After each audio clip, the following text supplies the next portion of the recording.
Hello everyone and welcome back. In this video we're going to start off our court. So with that said, let's code this. Alright, so let's get started, but before we get to the main part, which is going to be fairly quick, I want to just go over the rest of our code that I told you guys to finish it off from the previous video. And let's just go over here really fast. First, over here, I differentiated between the this horizontal frame and vertical frame. I added P0 and P1 respectively, just so it can come over here and over in the other part.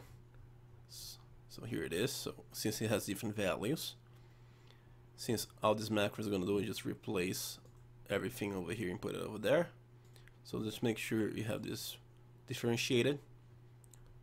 And another thing I want you guys to make sure as well, which I didn't include in the last video, here I loaded this value with FF and then I stored into the reflect player 1, so this way the player can face the left side. And of course, and I'm gonna show you guys that, but before I do that, the main part over here, don't forget to load the frame counter and replace that to your player animation pointer so he knows which of our sprites to look at. So that's the first thing I want to so quick cover. First thing, let's remove this. Now let's save. Since I just replace here with A, so just can comment out over here. FPS, if I can even find the P, FPS, there it is. So here it is. That's the value, since I don't want to have two different values everywhere. So let's just keep it clean.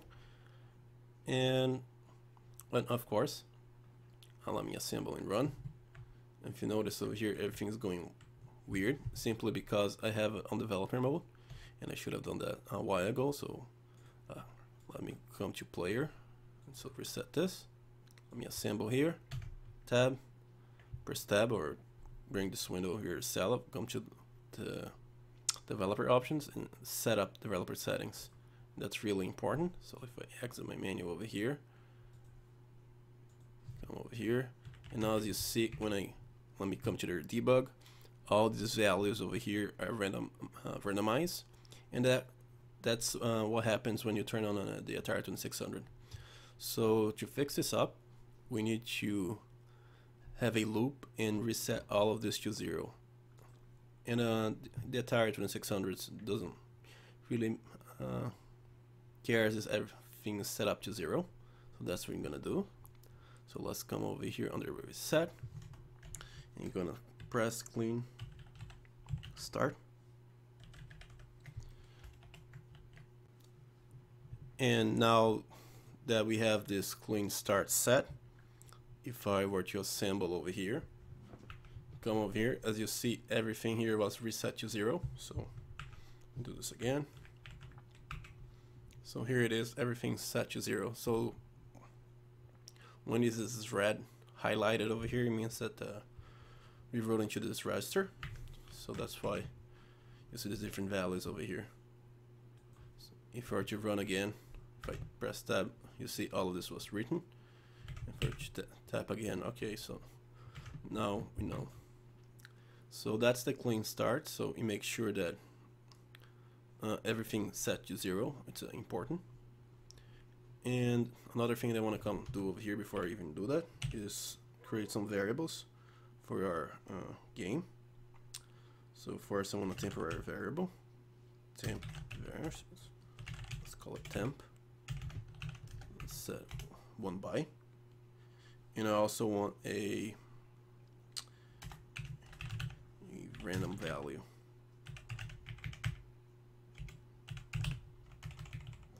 Call it ran. Set this 1 by as well. And now that we have this, let's just comment it out the actual address, because it's gonna help us out later. So for example, this is our bytes going in order. So if I, for whatever reason, I want to see where player position X is, It says 82, so I can come here to 82 and know where it is. So let's do that to the other code as well.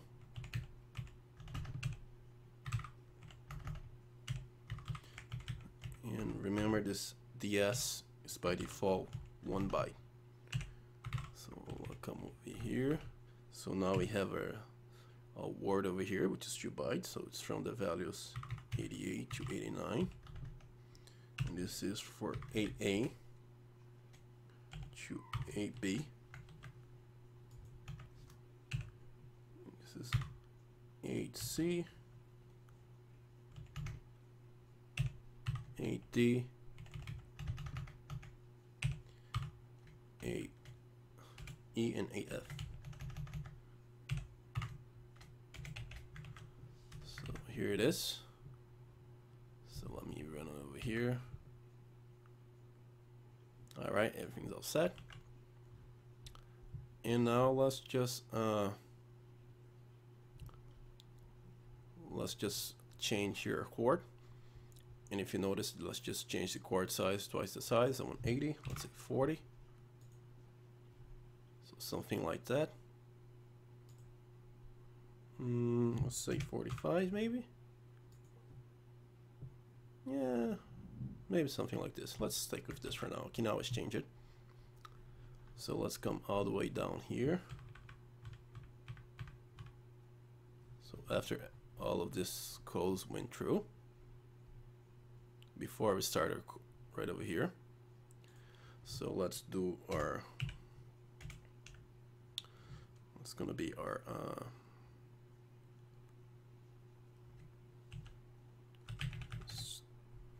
start of chord. So let's load a 0, 1, something like this. Store that should play field 0. Load a with FF. Store that should play field 1. Store that should play field 2. So actually, a little bit of space over here. And let's just keep this for now. We can change it later.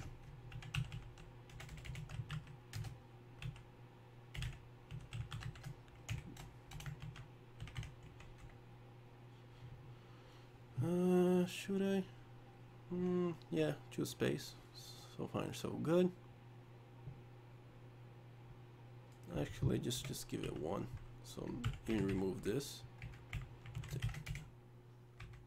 Do that.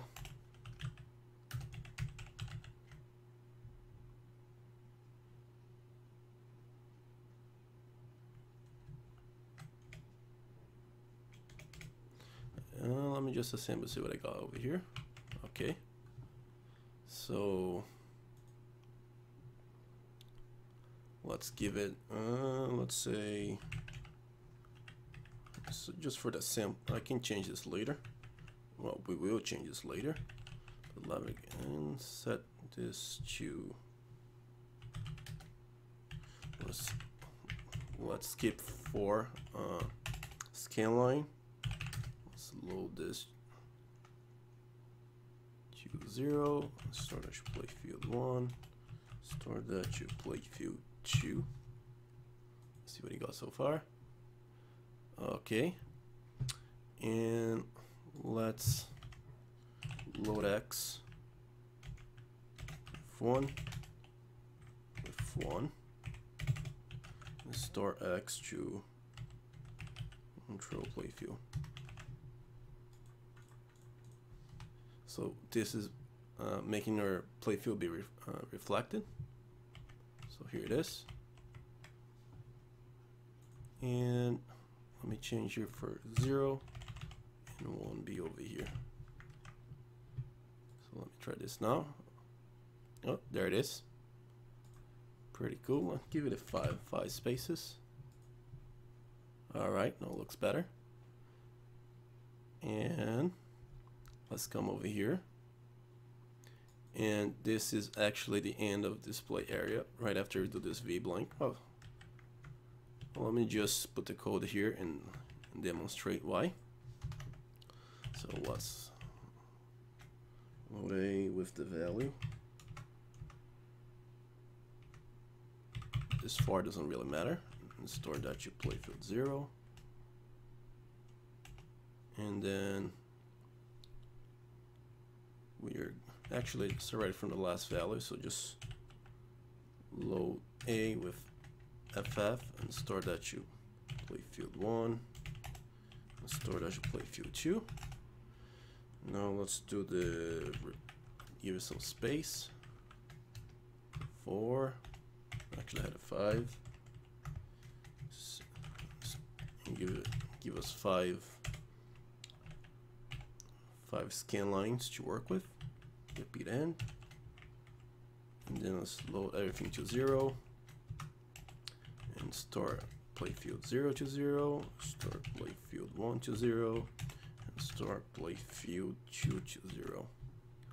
So if you run it over here, as you see, the top over here is not this overbleeding, but there's nothing showing over here because the V-blinking is actually the area, the in area for the.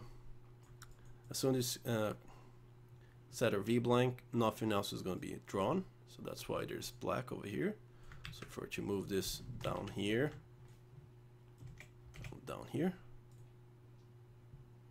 and here it is. You see our. And let's give it a bit more. Let me give it. Let's say. For now, just as an example. So here you have some space over here, and this is the beginning of the chord. And let's put something in the middle. It's pretty easy. You're just gonna come over here to. Let's load. Let's say. Is it 1? Let's load 1 and store that to playfield 0. Oh, it's not 1. Okay. Was it 80? So that's 1, 2, 3. 1, 2, 3, 4. I think it's gonna be like this.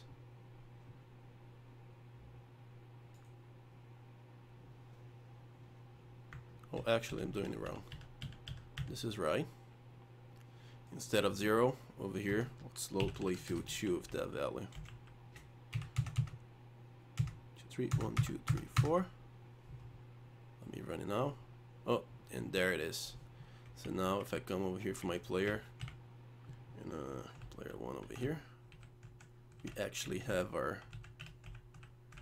chord done over here, and it looks pretty cool, to be honest, because up to this point all I've been doing is creating all this stuff over here, but it looks pretty cool. Let me just change the background color to looks. Let's see. Instead of 40, let's say